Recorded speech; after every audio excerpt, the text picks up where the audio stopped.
Welcome everybody to episode 5. I am Josue. This is my beautiful wife, Yarixa, and this is the Wild Roots podcast, where we talk about health, consciousness, and conspiracy theories, and a lot more. Yes.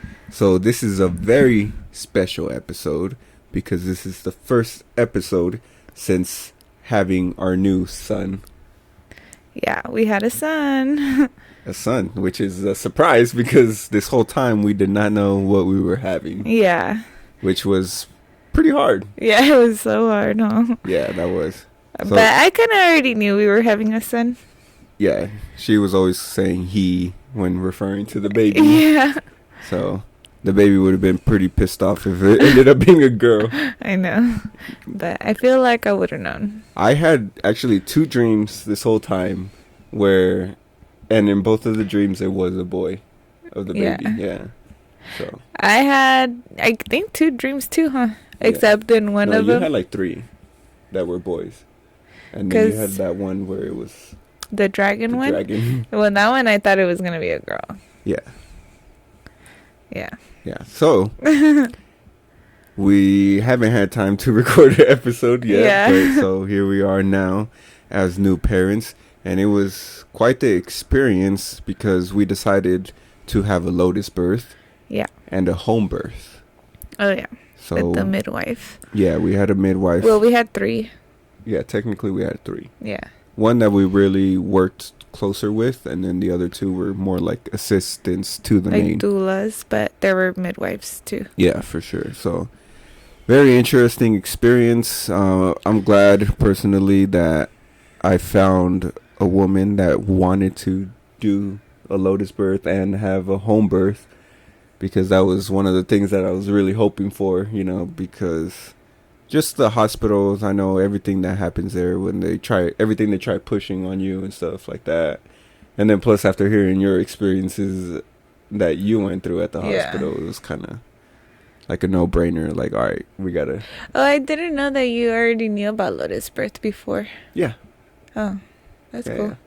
Yeah, for sure. Because that's what I wanted to do with my son. Yeah. But my first son. Now I have 2 sons.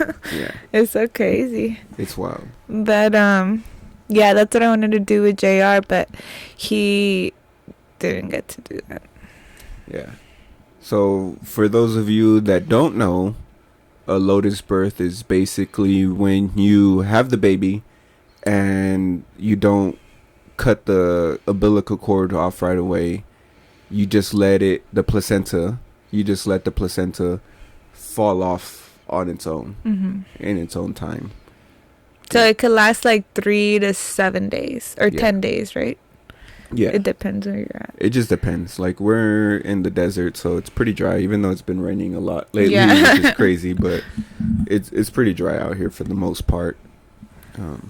So that's what a Lotus birth is. You add things to it like sea salt and herbs and stuff like that. The sea salt's more to not have a bunch of bacteria grow, and then the herbs is more for the smell and stuff like that. But I mean, the placenta did not smell at all, huh? The whole time?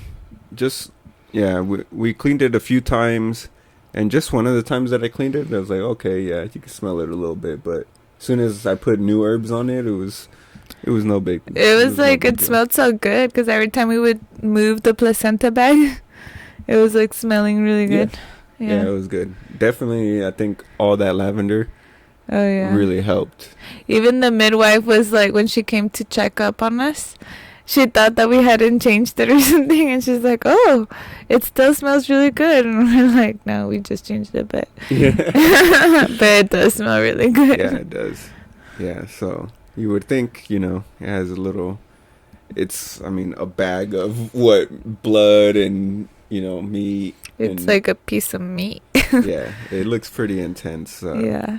I think I'm going to post that video I made about the Lotus birth as like a short on our channel too. Oh, okay. So you guys should definitely check that out when I do post it, so you could see what it looked like. It's a little graphic, but it's cool. And you know what surprises me is that a lot of people don't know what a lotus birth is. Yeah. I mean, I didn't know until I was going to have my son. Yeah. Yeah. I learned about it My first son. like I have 2 sons now. I learned about it a few years ago, I believe, when I first started learning about it. But, like, it was never that big of a topic for me because, like, oh, well, I'm not going to have a kid anytime soon. Yeah. So it wasn't anything really to talk about all the time. But I know I talked about it a lot with my brother when when his daughter was born. So that's when, like, we were talking more about it. Like, oh, are you going to try keeping the placenta and stuff like that? And it's a whole process if you're going to do it at the hospital and stuff. Yeah. Because they're not for it. They don't even know what it is either. That's the crazy part. You think so? No, I know. Or like so. who? Like the nurses? Yeah. Or, maybe like the nurses, but like the doctors even and the stuff? Doctors?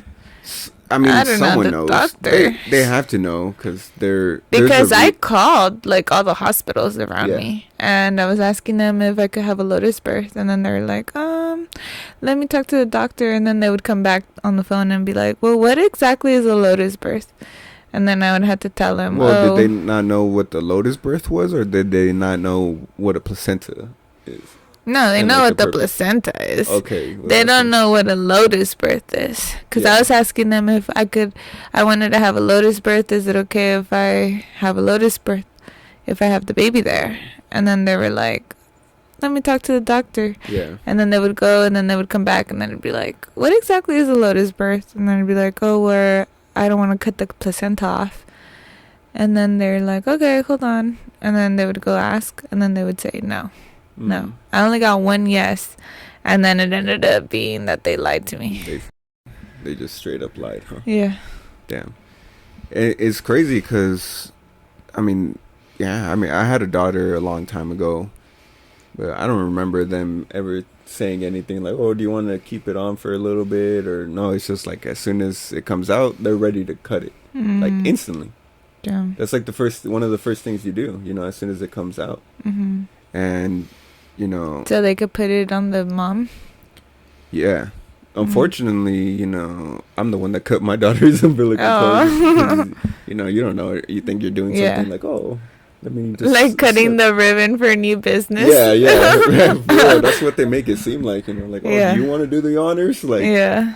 It's not really an honor to cut your baby's umbilical cord. It's, especially because of all the benefits that the baby's still receiving when the placenta is still attached. Like, there's still a good amount of blood, stem cells, red blood cells being passed through the cord while it's attached.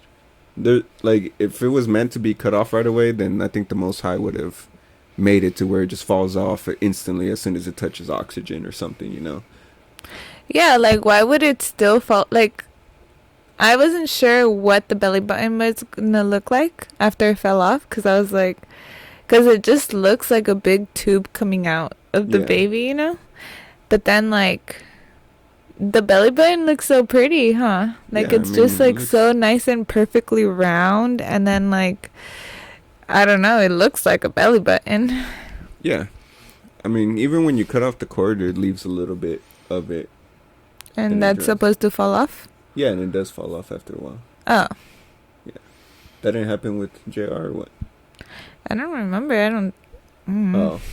Yeah, because I remember, like, when you cut it off, but it still has, like, a little piece left. And then that little piece takes several days to fall off. I just remember they cut it pretty short, I guess, because I don't remember the little piece at all. That's weird. Maybe I was just off with my aim a little bit. Because I think the doctor cut Junior's. I don't even remember. I just, I was going through so much around that time that there's a lot of things that I kind of just blacked out, so. Yeah, I mean, it's pretty crazy that they don't tell you that there's benefits. Maybe they don't teach their nurses or their doctors. They don't want to educate them well on what's happening, when the placenta's still attached for that time period that the baby, after the baby is born. Because obviously there's something going on where they want to keep the placenta. Yeah. It's not like they're just cutting it off and then throwing it away No, I thought that they tell him because everything is procedure. Yeah. So they just tell him what to do, and that's why when you try to do something that's not like in their procedure, yeah, they're like, wait, you can't do that. No, no, no. And then I'm like, yes, I can. Yeah. It's you know. crazy. I mean, but yeah, it's so much more of a headache to have the kind of birth that you want if you're going to be at the hospital. Exactly. Because they're like, oh, this is how you have to do it. You have to be on your back. You have to, you know, make it easier for the person in the white coat to be able to receive the baby, when it's like, you're the one going through everything. It should be tailored to you and how you want to experience it and how you feel. After having this baby, like, I can't even imagine being on my back. Like, with no meds and just trying to have a natural birth. Like, I cannot imagine being on my back. Like, even when I sat down on that birth stool, I was like, whoa, this hurts. Like, that was the most painful. Like, I had to be on all fours. Yeah. That's where you spent most of the time. Yeah, because that's the most comfortable. Like, it was the most comfortable, the least pain. And it just felt good, natural. I don't know. Yeah. But whenever I tried to, what other position did I try? On my side or something? On the side to help the baby's shoulder clear. Yeah, because it was pinching my cervix. Yeah. Yeah, it was pinching, and so because it was pinching my cervix, it was hurting so bad, like a sharp pain, like something was just like stabbing me or something. It was like a nerve, like a pinched nerve. So she had you go through a few or several contractions in that, from on your side and then on the other side. And then she cleared it, and then it helped, because after that it wasn't like super sharp, but I could still feel it. But those positions hurt too. I was like, I need to go back on my fours. Yeah, I mean, it all looked like it hurt the whole time. You know, but I can't imagine ever having a baby in the hospital ever again. Yeah. Like, after that experience, I'm like, wow, thank God for midwives. Yeah, for real. And I don't think I could do it by myself. I don't know what I was thinking when I was trying to do it by myself with my son, my first son. That the hospital sucked and I don't want to go there because you know what they're trying to do to your baby as soon as the baby's born. Yeah. And there's a lot going on there, you know. So I think that's what you were thinking. But you were thinking enough because you were like, oh, I don't need help. Well, it wasn't that I didn't need help. It's just there was no midwives in my area. Oh, okay. So because there was no midwives, I was like, well, I guess I got to do it by myself. Yeah. But I did search. Okay. I did need help. I did want help, but since there was nothing, you were just like, all right, I'm gonna do it on my own. Yeah, and I was like, well, I could study it because I studied the whole pregnancy. Yeah, I studied like everything, but it just takes two, you know, because like I'm going through the whole pain and stuff, so I needed somebody else to also be knowledgeable of what's going on, exactly, and not scared. Yeah, and that's where the midwife is a big help. And yeah, the midwife did tell you to tell everybody that you had a close to 9-pound baby. That's a VBAC. Oh yeah. She did. So here we are, letting you guys know that even if you had a C-section prior, you could still have a vaginal birth. Yes. And even though the baby was big, the baby was 8.14 ounces. So basically 9 pounds. Yeah. Right there. It was 2 ounces off from 9 pounds. Yeah. Yeah. That's a big baby. Yeah. And he had my head, so. A 15-inch head. Yeah. And 15-inch broad shoulders. Yeah, so it was a big baby. You know, we knew the whole time that the placenta wasn't on the C-section scar and everything. So that was like a big thing, right? Yeah. Yeah, I think that's what they just wanted to make sure. So we did get 2 ultrasounds, unfortunately. But the first one, we went to go check that's why we had the ultrasound, Yeah. to check if the placenta was on the scar. But the lady didn't even check. Yeah, so we had to go back one more time to Yeah. make sure and get the information that she was supposed to get the Needed. first time. And she couldn't even tell, because I guess my scar actually scarred pretty good. Healed pretty good. Oh, yeah. I was scarred because, I don't know, it's still a scar. But, Yeah. Yeah, it healed well, so it's hard to see it. yeah. So, From the inside and the outside, so. yeah, so it's definitely possible to have a baby after you had a C-section. And Yeah, because there's a big myth, like everybody would tell me to. You can't have a vaginal baby. And I'm like, yeah, again, I'm going to. And I'm going to do it at home, too. yeah, I even heard that before, too, and I'm, just a guy, and I've heard, like, oh, yeah, once you have a C-section, you always have to have a C-section. Yeah. I mean, I was pretty sad when I first had my first son, when I had the C-section, because that's what I thought, too. Yeah. That now I was just doomed to having C-sections. Yeah, which is unfortunate, but, like, that's what people think, and some people won't even do any research to, like, know to that they find out. can do it. Yeah, until this one lady, she said that her first 3 were C-sections, and then her last 5 were vaginal. Damn, her last 5. Yeah, she told me when I was working at the shop with my dad after I had my son, and I was like, That's how you found out? Yeah. Oh, okay. Yeah, because she was like, oh, you can still have it. And I was like, really? And she's like, yeah, I did. And I was like, well, okay. And then I looked it up, and yeah, she was right. Yeah. Yeah, it's pretty crazy the amount of reasons they tell you that you need a C-section. Mm-hmm. Like when you're in the hospital. Yeah. Like, there's definitely a plan to have as many C-sections as possible because, it's more money. it's more money. There's money in the surgery. Yeah. So it's like, oh, your baby's breached, you need a C-section. And you take a lot more medications too. Oh, your baby has the cords wrapped around its neck. Mm-hmm. It needs a C-section, like emergency C-section, emergency Mm-hmm. C-section. Like, I don't know how many people I know that got an emergency C-section, and also because the cord was wrapped around the neck. Yeah. That's like the main thing I hear. Like, oh, I had to have the emergency C-section because the cord was wrapped around the neck 2-3 times, however many times they said. Mm-hmm. Which I don't think is the best reason. Because, I started thinking, even this is before our son was born, I was starting to think like, all right, this is like the 100th time I hear that the baby had the cord around the neck. Yeah. So this is not something unnormal. Yeah. So if it's not something that's, if it is something rare. that's normal, then why is it an emergency every single time? Yeah. Like, what's going on here that they have to do a C-section just because the cord is around the neck? Yeah. I mean, I'm sure there is some occasions where it's like, okay, it's pretty serious. Yeah, like if the baby's not breathing, and that's why they're checking.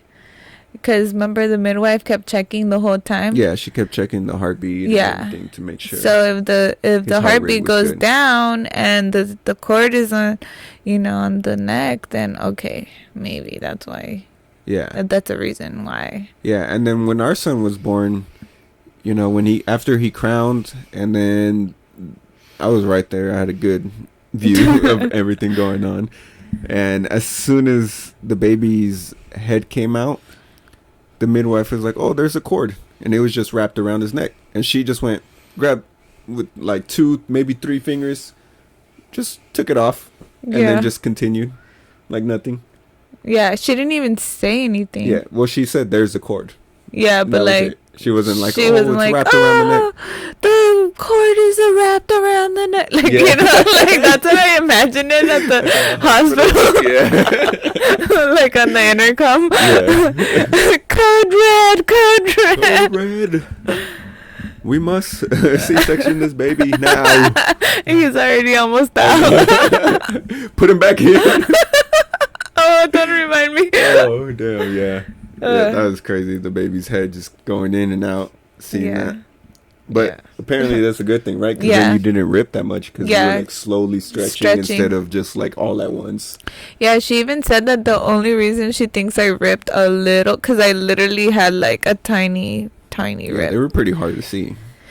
Because there was two. There was one on the bottom and then one on the top, but the bottom one didn't hurt, so I think that one's just not even really a rip. And then the top one kind of burned when I peed, but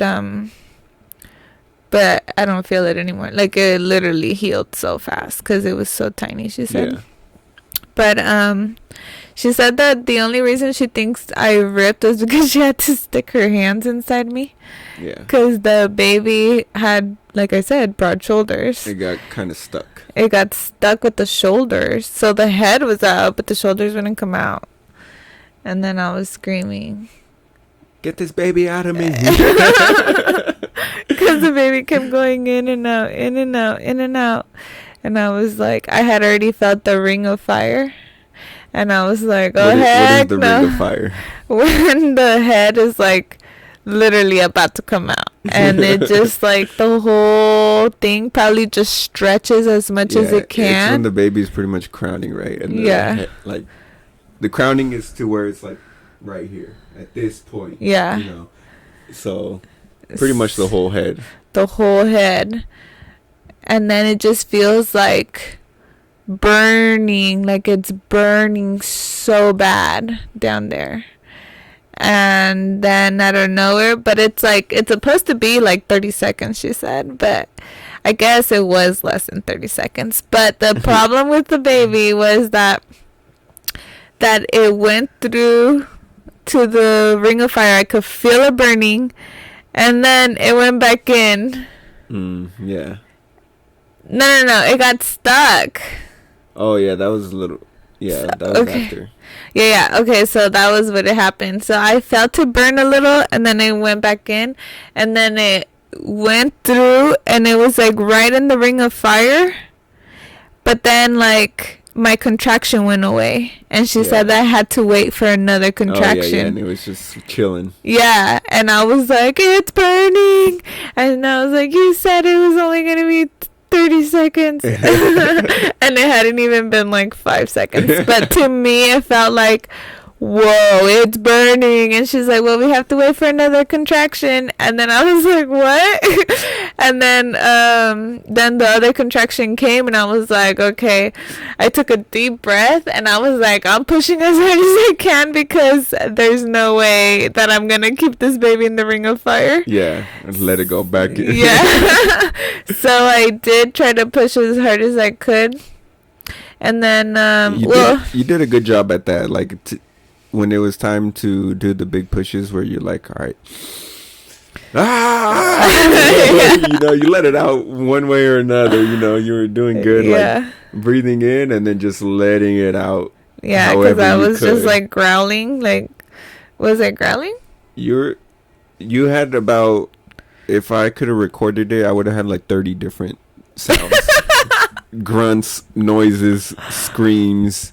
Luckily you didn't really cuss me out or anything. I think just one time you got mad at me. But you know, because you put your hand on top of me. I was like, boy, you are so heavy, how dare you. Well, you know, I did my part though.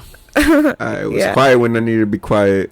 You know, I was trying to give you support when I felt like you needed it. And the main thing I was there was to push on your hips. Yeah. Oh yeah, you had to push on my hips a lot, because I had a little buffer. I'm not gonna lie from that. Like, I was just like holding it as much as I could. And it felt like I was trying to break you. I know, because a few times you're like, "All right, that's a little too hard." But I had to put a lot of pressure because I was trying to hold the push for the whole contraction. Yeah, so it gets tiring. Because you take it, I don't know. And apparently, because like when you push on the hips, it helps open up the pelvic floor, right? Yeah. So that's why I was pushing on her hips. Yeah, because it just felt like basically like scissors, like when you would like push it. Or no, when you would open it, like the whole everything just felt like it was opening. But it was like when you were pushing me, like everything was just opening. Oh, okay, yeah. So, yeah, pretty The much head from could when fit better. the contractions really started to pick up, you started having me do that. Yeah. And then there was one point where I left for a little bit because we had planned for her to have coconut smoothies. Like, we bought a bunch of young coconuts for her. Yeah. I asked her if she wanted just the water or with the meat. Yeah. She said she wanted the smoothie, so I had to go open up the coconuts, scoop out all the meat, put it in the blender. My dumbass forgot my phone here. I know. So I went to the kitchen and I was doing this. I was trying to hurry as fast as I could, and I realized I didn't have my phone. I'm like, and I just had that feeling. I'm like, damn, I need to hurry up. This feels like it's taking so long. And I got the pomegranate juice. I got the coconut smoothie. And I come over here. And she's like, where were you? Where have you been? And why didn't you take your phone? And I was like, my bad. Yeah, because I texted him. And then I hear his phone here. Whoops. Inside the room. And I'm like, oh, heck no. She's like, don't leave again. I'm like, no, yeah, I'm not planning on it. And then I call his mom. She, of course, doesn't answer. I call his dad. He doesn't answer. I'm texting them. Tell Josue to get here now. And I was just like, I can't believe I was starting to feel so gone. anxious because I was like, what if the baby's freaking being born like right now? I'm like, whoa, and I'm over here just cutting coconuts. I'm like, oh, hell no. I know. We should have done this sooner, but it was like, things started picking up so fast. Yeah, because I was fine. Because the contractions went from 8 minutes to 3 minutes like that. Yeah. And I think it was because of the Jamaica tea that you drank or something. Cause the Jamaica with pineapple. With pineapple skin tea or whatever. Yeah. It just happened so fast. Because, like, technically the contraction started the day before. Yeah. When we were at the farmer's market. Oh, yeah. But that was, like, hecka far apart. Yeah, they were super far apart. And then the next morning, they didn't even really hurt. So I was like, maybe they're Braxton Hicks. Yeah. Like, I wasn't even sure. Yeah. And then, so the next morning, though, they started picking up a little bit. Or during the night, right? Yeah, it was at night. They started picking up a little bit. We were still going about our day. We were trying to have relax. I still got to work out doing some work and stuff. Thinking I had probably, I was honestly thinking, like, all right, till the nighttime. Then what, 2, 3 o'clock around there is like, it just picked up super fast. Yeah, because I was like, whoa, they're getting kind of intense, but I don't know, like, this hurts, but it doesn't hurt enough. Yeah. And I was like, you're like, how? Because the midwife told you that it was supposed to be unbearable. Yeah. And you're like, I don't think this is unbearable. Yeah. So, like, I don't know how serious it is. And then so, I was over here thinking we still had plenty of time. So I was like, all right, I'm going to shower. I was actually in the middle of cooking her some food. Yeah. And I wasn't even done yet cooking the food. And then so my plan was, all right, I'm going to cook the food. Then I'm going to cut the coconuts, get that ready. I didn't have even time to finish cooking. She was like, we need to go to the room right now. Yeah, because I was timing the contractions, and then they became like every 5 minutes, I think. And then it was like every 3 minutes. And I was like, okay. And then they were getting kind of like, they were close and they hurt. Yeah. And I was really like... hurting. Okay, I gotta go to the room. And then you're like, okay, well, let me just finish this. I was like, we have to go now. Like, take me to the room. You food, but all right. And then all of a sudden, you didn't care about eating. You were just like, all right, this is happening. Yeah. And then we still had to clean the room a little bit. Like, we still had a little bit of things to do. So we're like, just freaking rushing. And I was like, whoa, this is happening so fast. Luckily, we had everything we needed already. Yeah. But just, I thought we were going to have a little more time in the day. And no, the contractions were coming and they were coming stronger. And then, we had to get the midwife here and everything. And yeah. It was a lot. It was a lot that started happening. When she got here, I was already 7 to 8 centimeters. Dilated. So I was putting in some work. Yeah. So she was doing really good already.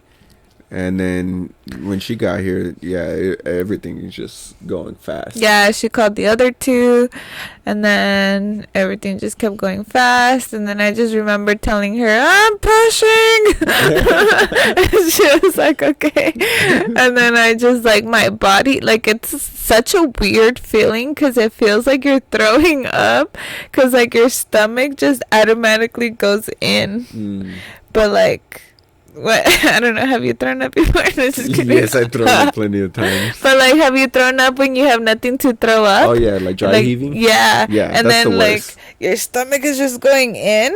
Yeah. But there's nothing coming out. Yeah, that's like the worst. that's kind of how it felt, except like, well, at first when the cervix was getting pinched, it was hurting a lot. Like it was like a sharp pain. Yeah. But after that got fixed, it just felt like empty. I don't know how to explain it, but it was just the weirdest feeling ever.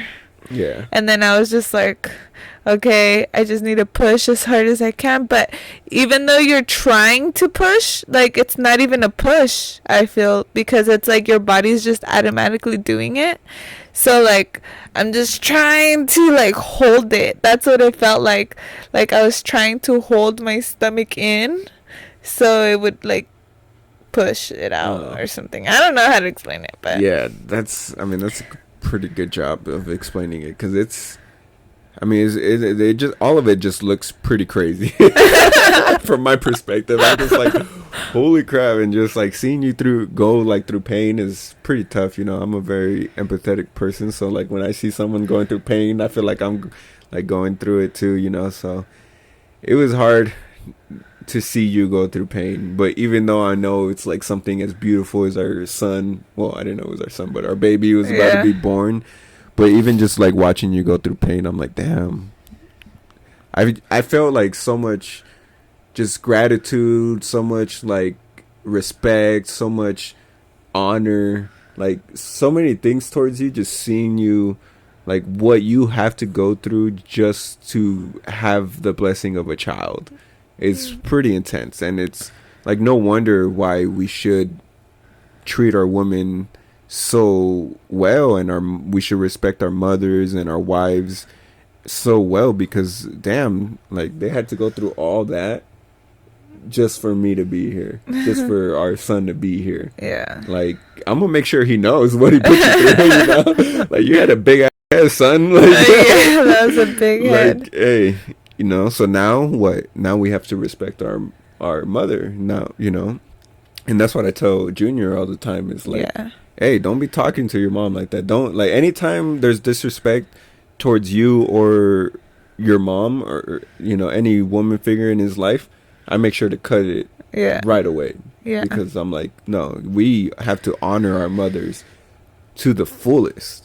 Yeah, because he is getting to that age where he's just talking back. He doesn't realize he's doing it, though, because he doesn't really know. Yeah, he doesn't know exactly what he's going, because then he asks how or like why and stuff. Yeah. But we're like, that's why we're teaching him, like, all right, no, this is disrespectful, so you can't say it like that, Yeah. So he's learning, though, but it's just so crazy seeing all of it happen, and then just seeing you, like, go through all these stages mentally and physically, and it's just like it's a lot going on. Yeah, because at one point I was like, I can't do this. This is crazy. Like, it just felt like I didn't know how much longer it was gonna be, and then I kept asking, like, how much longer is this gonna be like this? Like, and nobody would give me an answer, and I was like, okay, I don't know if I can do this. Like, come soon, babe. Come soon. And because the thing is, she didn't take any drugs, they did give her some herbs, but like, come on, we're talking about like chamomile versus epidurals, It's like, you're a straight up gangster, dude. Like, I was even telling my friend, like, dude, she's tough as hell. She didn't take any drugs, all natural, and she did the damn thing. Like, you did it. Like, yeah, dude, that's crazy. It's a crazy commitment, because you even said like you start getting anxiety when you figure out you're pregnant because there's no going back. Yeah. You know? And, I mean, a lot of women don't experience that because they do get the drugs. They do get the C-sections. So they don't really have to go through all of that, you know? And I don't know if, I mean, is it a bad thing? Is it like, because I feel like they're missing part of the experience that you're supposed to go through. But at the same time, I'm like, who am I to say that you're supposed to go through all that pain and stuff like that? But yeah, the way I see it is that the Most High doesn't give you anything that you can't handle. So the fact that that the Most High makes women have the babies is because you guys are tough as hell. And you know, there's a debate or whatever going on that getting kicked in the balls is like the only thing that comes close to having a baby, but I don't know. And trust me, I've been hitting the nuts so hard. You know, I'm a martial artist. There was one time where that took me down. I was out for like 5-10 minutes just on my knees. I could barely breathe. It was the worst pain of my life. But after seeing what you went through, I was like, I'd rather get hit in the nuts. Any day. Yeah. No, not any day, but any day. But you know, like, I mean, yeah. I'm hoping that my next birth is like a little bit better, just because the only thing that happened here that probably hurt the most was that the cervix was getting pinched. I think maybe if the cervix wasn't getting pinched, it would have been way less painful. Yeah. Who knows? I mean, yeah, it's supposed to get easier, right?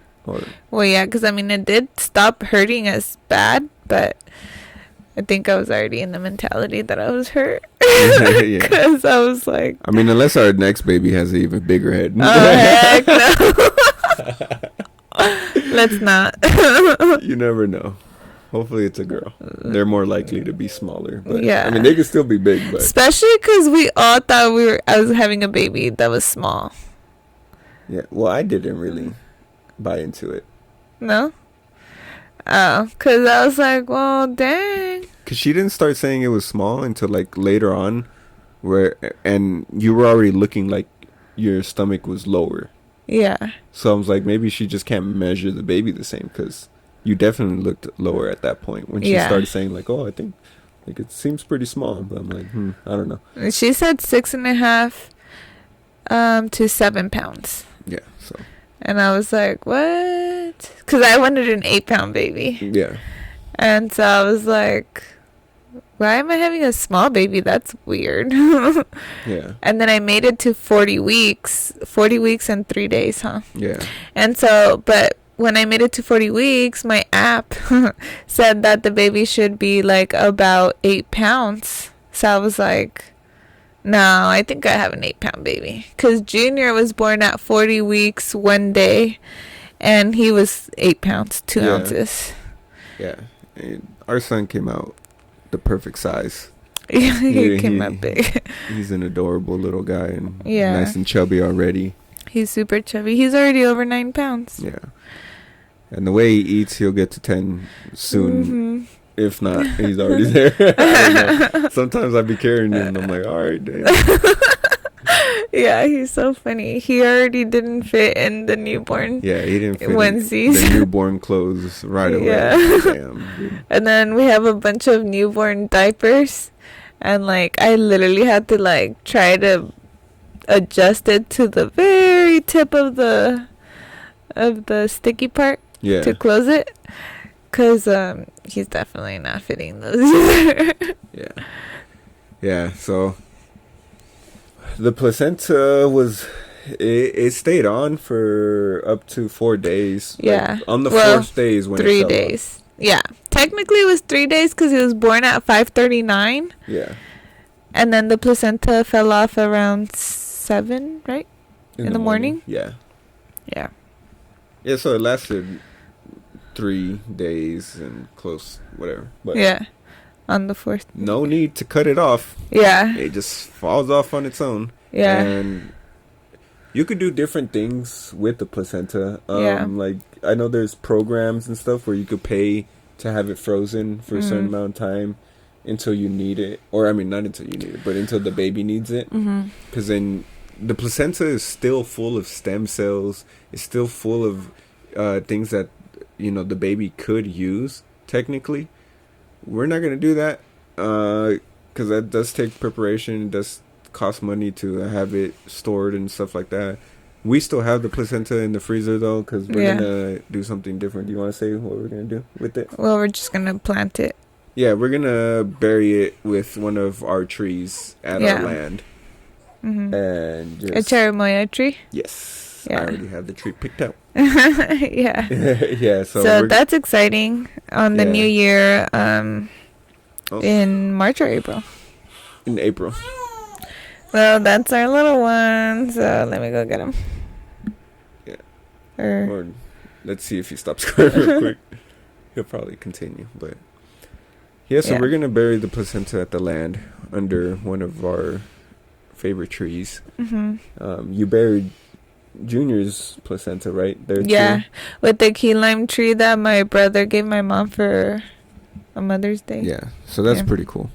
So we're gonna have it there. It's gonna become part of the tradition. Soil. Yeah. Oh yeah. We can make it a tradition for sure. I mean, it's either that or what else we're gonna do with it. Unless we do decide one day, all right, let's keep some of it maybe to be able to do some stem cells for the baby if the baby ever needs it.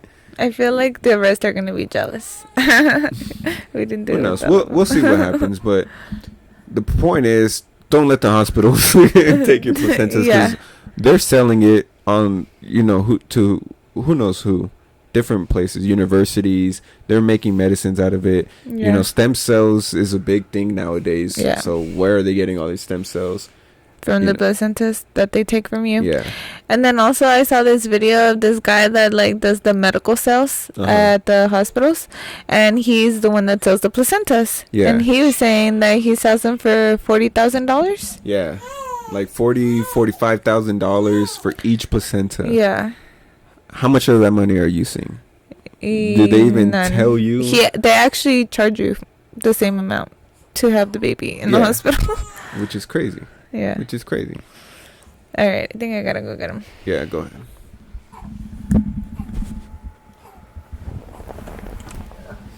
Yeah. It's pretty wild that, they just take these placentas and they don't even tell you what they're going to do with it. They don't even tell you that there's going to be, that they're going to sell it, that there's benefits to actually having the placenta fall off on its own. They try saying things like, oh, that it might get infected or it could be dangerous or something like that, but that's a bunch of BS. 100%. Even when you tell them like, oh, let's delay the clamping, they try to like, oh, well, we could delay it for like a minute, 8 seconds. Like, they tried giving you this bullcrap amount of time that they're going to delay the clamping.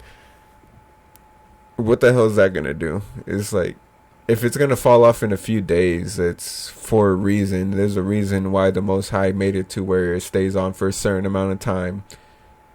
I think it stays on for the perfect amount of time for the baby to get everything that it needs to get from the placenta that's still in there. And then it's gonna fall off on its own when it's ready, and that's it. There's no need to interfere with what nature already does, and that's the thing that they always try doing, like interfering with nature by cutting you open and taking the baby out a different way. So another reason why it's not good to have the baby through a C-section is because when it's going through the vagina, then it's getting a bunch of bacteria, and that's its first line of defense of getting ready to encounter all these different microorganisms that are in the world, is going through that vagina, because the vagina is full of bacteria. And I don't know if you want me to say this part, but there was a little, poop coming out that they were cleaning when the baby was born. And I almost wanted to say something like about them not cleaning it, because it's actually good for the baby uh to get smeared with the poop when it's coming out, because that's even more bacteria, that's even more microorganisms that the baby's going to be exposed to. And actually, that's his first gut lining in the stomach, is all the bacteria that it faces when it's going through the vagina. So if the baby is born through a C-section, that's the reason why a lot of the times C-section babies end up being more sicker than other babies, is because they didn't have that first line of defense, which is the best, honestly, with that. And then the breast milk. Unfortunately, a lot of people these days aren't producing milk, so they're just like putting their babies on formula right away, which is unfortunate, because the lining of the gut microbiome is with the mother's breast milk, and especially those first few days to a week, when it's all, what is that called, babe? The yellow stuff? Colostrum. Colostrum, yes. So the first milk that comes out is colostrum, and I heard Yaki say that it's like 97% bacteria and microorganisms and stuff. So that's what the baby's getting into his stomach to build that gut lining, the first one. So it's getting all that through the beginning. If you're not giving your baby that right away, then it's not going to have the good lymphatic defense later on in life when it's going to need it, and soon after it's going to need it.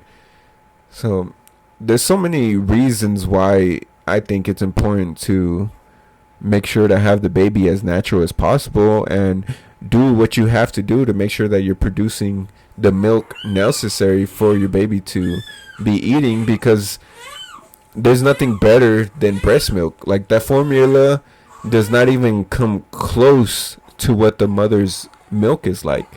All those natural sugars, all the galactose that the baby is getting from the mother, it can't get anywhere else.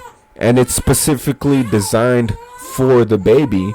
So how could anything else even come close to what the mother is producing for her own child? It doesn't even come close. And we're back. Little man got hungry. Yeah. Hi, my son. He's so adorable. He's hungry again. Yeah. So piggybacking on your talk about the breast milk being important. Yeah. It is very important. Don't let the doctors fool you, because they were trying to tell me that since I was vegan, my breast milk wasn't good enough for the baby, like nutrition wise, which is such a lie. It's such blasphemy. And that would make me so mad. Like, how fucking dare you? I know. So I know it's hard at first, because after the first 2 weeks, that's when the breast milk, if your baby wasn't latching correctly, your breast milk supply will go all the way down. And so then your baby is eating more. Like this baby, he's only 2 weeks and he's already eating 5 ounces, huh? Yeah. And so earlier he even ate 6 ounces, I think. Yeah. And so so if you're not making enough milk, then it gets scary, because it's like, whoa, like now I have to give formula. But no, there's actually even it's called something leche. Oh, I wish I remembered, but I'll probably just tag the name, and if they have a website, I'll put the website on the description. But moms that are overproducers, they donate milk for moms who need it. Oh, nice. And so sometimes all you need is a little bit of that milk to catch up for your baby, right? And the way that you would catch up is by drinking a gallon of water every day and pumping Every 2 hours. Mm. Yeah. So that's how you are able to produce more milk. Yeah, because that's what I did for Junior, and then that's what I'm doing for this baby. Just so, because I went through like some stress that put me down with a fever for like 2 days, and my milk supply just went all the way down too. So I'm trying to bring it back up, and so that's what I'm doing right now. Today's date 1. So we'll see. I also got some tea that I heard that would work, but with Junior I did drink teas, but I don't remember which teas, but I didn't get like a specific tea that was like mother's milk. So what are the teas that you got to help with your breast milk? Fenugreek, Blessed Dizzle, and what was the third one, babe? I just remember Fennel seed. Fennel seed. Yeah. Right? So those are That's the good. 3 main ones, but then it also has like raspberry tea and stuff. But if you just get those 3, those are the ones that during my research, and I'm pretty sure I had fennel seed and the Blessed Dizzle when for Junior, but it was just like I already had them. Oh, okay. Yeah. It wasn't like a specific mother's milk tea or whatever. Yeah. But yeah, but even if you don't take teas though, like just the 1 gallon of water works. But just do your best to make sure it's good water.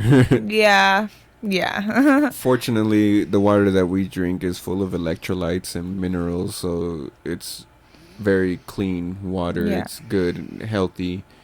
It's living water. Don't do your best not to drink like purified water or that kind of crap. Yeah. And especially out of plastic bottles, because you don't want to mess with your hormones, because the plastic bottles have microplastics in them, and those microplastics cause all different kinds of problems, but one of them is hormonal imbalance. Yeah. So avoid that if you can. yeah, avoid that. And then also your pump, just make sure that you have a good pump that's actually sucking correctly, and also that the suction is not too hard where your boobs are just hurting. But if you have insurance, then I would go to the lactation people, and I would try to rent a medical grade one, because with the insurance I believe that it's free, because I'm pretty sure it was free for me for when I had Junior, to get the medical grade pump. Otherwise they're like $2,000, so if you have the money, just buy it. I wish I did, but yeah, just make sure that your pump is like a good one, like get the review, like read the reviews and stuff, because if not, then it's not gonna empty your breast as much as it can, and then unfortunately your milk supply won't go up, because you have to remember, like the more that you do the suction, is your body's sending a signal to your brain so it can make more milk, because it's supply and demand, or demand and supply and demand. Yeah, supply and demand. Yeah. So it needs more supply, it's demanded more, like more milk is demanded, so it's gonna give you more milk. Yeah. And then it should only be like 2 to 3 days that you see the increase of milk.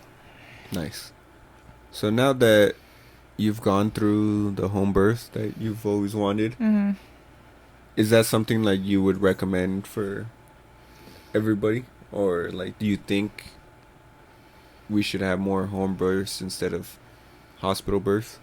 I do think that we should have more home births than hospital births. However, especially because during my research, because I was like 40 weeks and the baby, no sign of baby. So I was like looking up like different exercises, like jumping on the ball and stuff like that I could do to start my contractions faster or whatever, like try to get the baby out. easier labor and stuff. But like the comment section was crazy on those videos, because like a lot of women were saying, oh, I hope this works, because if not, at 38 weeks my doctor wants to do a C-section, and I don't want a C-section. And then like at 38, like so many comments saying that their doctor was trying to get their babies out at 38 weeks, which is wild. Because even the last week, remember, the app said that the brain is like finishing developing. Yeah, it's pretty much all brain development the last week. Yeah, and I was like, whoa, like this is so important for the baby. So what we did is make sure she was eating a lot of blueberries and walnuts and avocados. Like for the brain, yeah. Yeah, all the good brain food. But that was wild to even learn that, because I was like, whoa, because 38 weeks, like all these women. And so a lot of people in the comment section were also saying like they just didn't want to, go through all that. So I was just like thinking, wow, like if these women had the chance to just have a midwife, because the midwife was like, oh no, we're letting the baby come out whenever it needs to come out, even if it's 2 weeks after. Yeah, because technically it's not like dangerous if the baby is still in there for 42 weeks. Yeah, and then also like you can always mess up on the dates, True. So we had it pretty dialed in. Well, we did, because she did. Because we got married, and then right after, like, we had the baby, but or we got pregnant. But there's other women who are just like get pregnant out of nowhere. Yeah. And then they're like trying to guess, like, well, was it this time or was it this time? And so what if, like they're thinking that it's 40 weeks like today, but then in reality 40 weeks was next week. Yeah. And then now their baby's like so it's crazy to think that you should have the baby soon just because it's like hasn't started yet. Yeah. Like that the doctors will be like, all right, it's 38 weeks, let's get this baby out. Yeah. Like, dude, what's the rush? What do you like? Do you have a fucking, that doctor probably had a fucking vacation or something planned, and he's like, all right, if the baby's not here by 38 weeks, we're gonna take it out. That's like crazy, but that's a lot of women though. That's like they like going on vacations a lot. They're doctors. That's like crazy, and then it's so wild. So just don't let anybody rush your baby. And you don't rush your baby, because there was also the midwife, remember, she was saying how like I might have a birth today because her client or whatever was trying castor oil to try to get the baby out. That's crazy. And because she was at 40 weeks, I think, or past 40 weeks. She was at 40 weeks. And like barely. Yeah. And that's crazy, because I'm like, dang, she's going to go through the castor oils. That's wild. Yeah. And the midwife was like, I don't recommend. But just let the baby come out when it wants to come out. Yeah. And so, I mean, because only the baby. So what I learned too was that the baby will send a signal to your brain that it's ready, and that's when your body starts contracting. Yeah. I mean, it's like a domino effect. Yeah. And so once the baby's ready, that's why our baby came out so perfect. I feel like, because it was like ready at 40 weeks, 3 days. Yeah, no jaundice, no nothing. No jaundice. I mean, blood and stuff, but there's a lot of blood. Yeah, but I mean, that's all your blood. Yeah, that was my blood. So it's crazy to not let nature take its course. Yeah. And that's what happens with hospitals, is that they're gonna try pushing stuff on you guys. Like, that's why we're never going there again. Like, to have babies, like. They're good for certain things, like a real emergencies, like breaking if my bones, midwife, stuff like that. My midwife would have been like, okay, this is a real emergency. Like you're bleeding out, something crazy, but it's like, other than that, fine. Why? There's no reason. They're gonna, especially if you're against the jabs and all those stuff, then It's like, why would you even want to go somewhere where they're gonna be breathing? How many times did they try tricking you to sign Oh, something? yeah, like every day When that I was there. every single day, all the Yeah, time, she like, had to be on edge. Like she just had this crazy surgery done on her.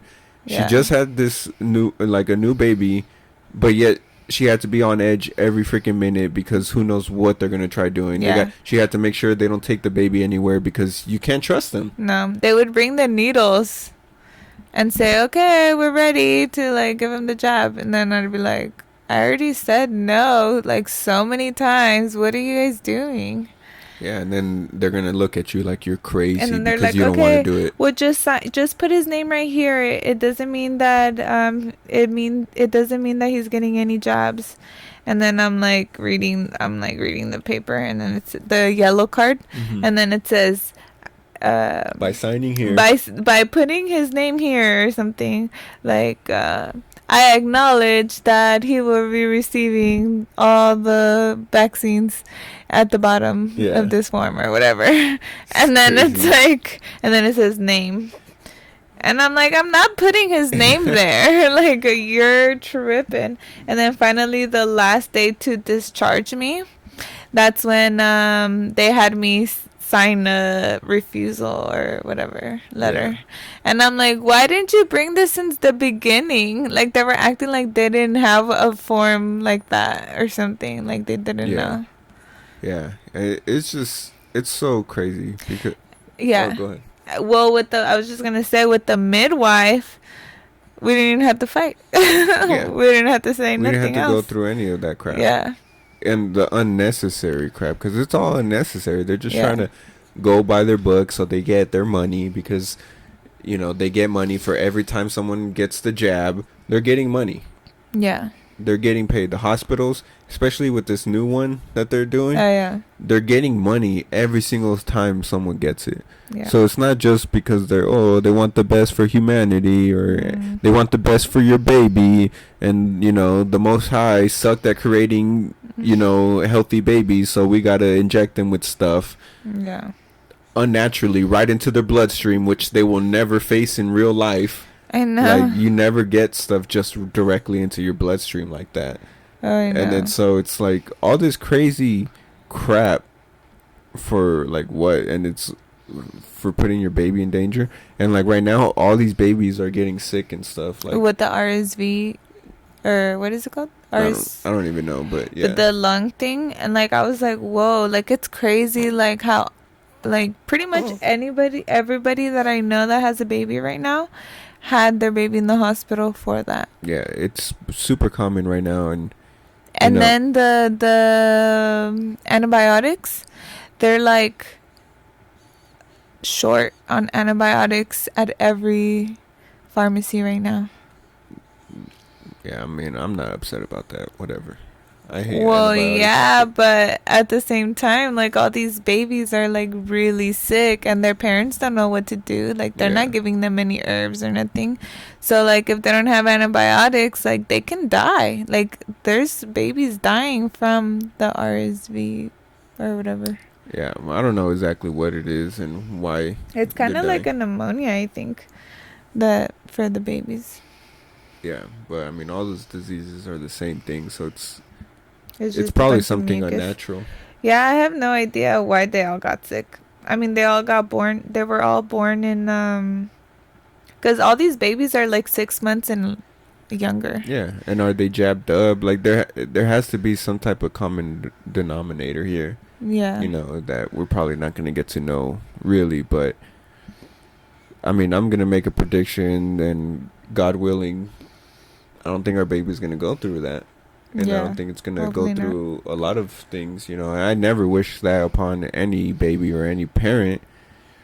But Yeah, this that's is part of scary. the reason why we had the Lotus birth, Yeah. is to give our child the best opportunity to grow up to be healthy. So our jobs is to, like, babies are born healthy as long as you're not super acidic when you're having the baby, Mhm. which unfortunately a lot of people are. But luckily, you've already been, on this journey for several years. Yeah. 6 years. I've been on it for 3 to 5 years, depending on how strict we want to talk. Yeah. But but this baby now has the best starting point out of our child, our children that we've had, and a lot of children. And that's all we should strive for as parents, is to give our babies the best opportunity, give them a good hand to start with, and then just don't mess it up. Like, we're not going to start feeding our child chicken at 6 months. We're not going to do anything crazy like that. Like, the first fruit that our child is going to eat is watermelon. Mm-hmm. Maybe even the only fruit for several months. And we're going to keep it super healthy. We're not going to do anything to really add on to the fact that there's no escaping the chemtrails, there's no escaping the pollution, there's no escaping the fact that they're blocking the sun a lot. There's no escaping a lot of these things that the baby is going to have to face no matter what. Mm-hmm. But at least we're giving him the best line of defense going into all that. Yeah. So I think our baby's going to be really healthy. And people are going to, think we're crazy for only giving him fruits for as many years as possible starting off. But then they're going to see our baby healthy, growing, strong, not getting sick, and then they're going to realize that we were right. Yeah. Yeah. I mean, and then everybody thinks we're crazy. Yeah. No, what I hope happens is that other people do the same thing after they see, like, oh, okay. Just like I haven't gotten sick during this whole supposed pandemic. Mm. So I'm hoping that other people will see that and be like, all right, he's doing something right. Yeah. Because everyone else is supposedly getting sick and everything, So I'm hoping that this baby can be an example of what's possible. And, man, I'm tired of sicknesses and babies dying and all this stuff being, like, normalized. Yeah, I know. Tired of it. It's bullcrap and it's sad. And I hate it with the passion. So I'm not going to attack it with hate, though. I'm going to attack it with love, by loving my child as best as I can, by feeding my child with nothing but love. That's why I encourage breast milk so much, because it's obviously the best thing. Look how chubby babies get when they eat breast milk. Like, they get nice and healthy, super chubby. Like, it's obvious that the Most High's creation is perfect. We just are the ones that are not perfect, so we mess things up. But we're going to try not messing up. Yeah, we're going to try. We're going to do our best. Yeah. And, so I'm very happy with this experience. It couldn't have been more perfect. Yeah, it was a day I will never forget. That's for sure. Yeah. I was conscious enough to remember everything. That's awesome. I'm not suffering from postpartum depression. That's great. Yeah, which was something I did the first time. So I don't remember a lot of the first year, really, of my son's.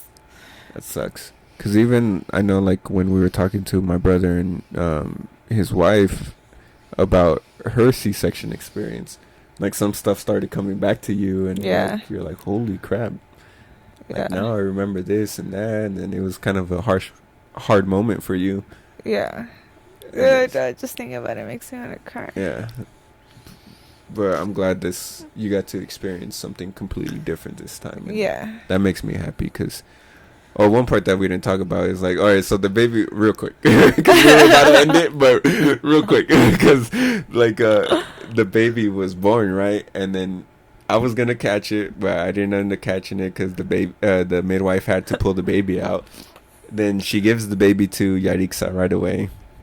And we still don't know what it is. And we're just there happy, so happy that the babies came out. And it's like, holy crap, she's holding the baby. Like, whoa. And then, 5-10 minutes go by, maybe. And I don't even know how long, because we're all just on cloud 9, right? And then the midwife starts to clean up the baby. And then we just get to see it, like, right there. I'm like, oh, it's a boy. Oh, yeah. And then I think everybody cried. Yeah. We're just so excited. Like, I know. wow, we're having a little boy, and we named him the Prince of God. Yeah. Prince of God and Messenger of God. Yeah. Which I think is gonna fit him very good if we do our jobs right. Yeah. You know, which I think we will, and I'm super excited about this, being a father after almost 14 years. Yeah. For me, for you, is only 4.5 years. But still a long time. It's still a good amount of time, you know, and man, we couldn't be more excited. Yeah. I know. I'm so excited. And I'm still in disbelief. I mean, I still get really excited when I'm like, oh, my son. Oh, wait, now I have 2 sons. Like, Yeah. it's just And so actually crazy. today, it's funny that today is a year since we've been dating. Yeah. Dating. Yeah. Yeah, I guess today, last year, we decided we were going to get married. Yeah. So, And here we are. yeah. With Now you we're guys. Sharing this crazy experience that we're going through. Yeah. It's just so awesome. Like, it's definitely a lot of change Yeah. in 1 year, but I wouldn't do it any other way. Like, this is such a perfect life that I'm living. Yeah, it's been an amazing experience to this point. So, like, dang, imagine when we have like 5 kids running around and stuff. It's gonna be something out of this world. But man, it just, yeah, the days are just getting more exciting. Yeah. There's more to look forward to, more to try to be better for, and more to try to accomplish. Yeah. Yeah. So I'm very, very happy. Thank you. Yeah, no, thank you. You did all the hard work. I get to just enjoy the fruits of your labor. You know, and this is a nice plump fruit. Yeah, that we very get to plump. enjoy. Yeah, so if you guys made it to this point of the video, thank you so much. Please remember to like the video, subscribe to our channel if you haven't already, and share this video too. That would help out a lot. Yeah. And go ahead and comment if you guys ever had a home birth, a Lotus birth, or if you want to, or if you didn't know about it. I'm curious to know, you know, everyone's perspective on it. Yeah, me too. Sweet. Peace and love, guys. Peace. Love.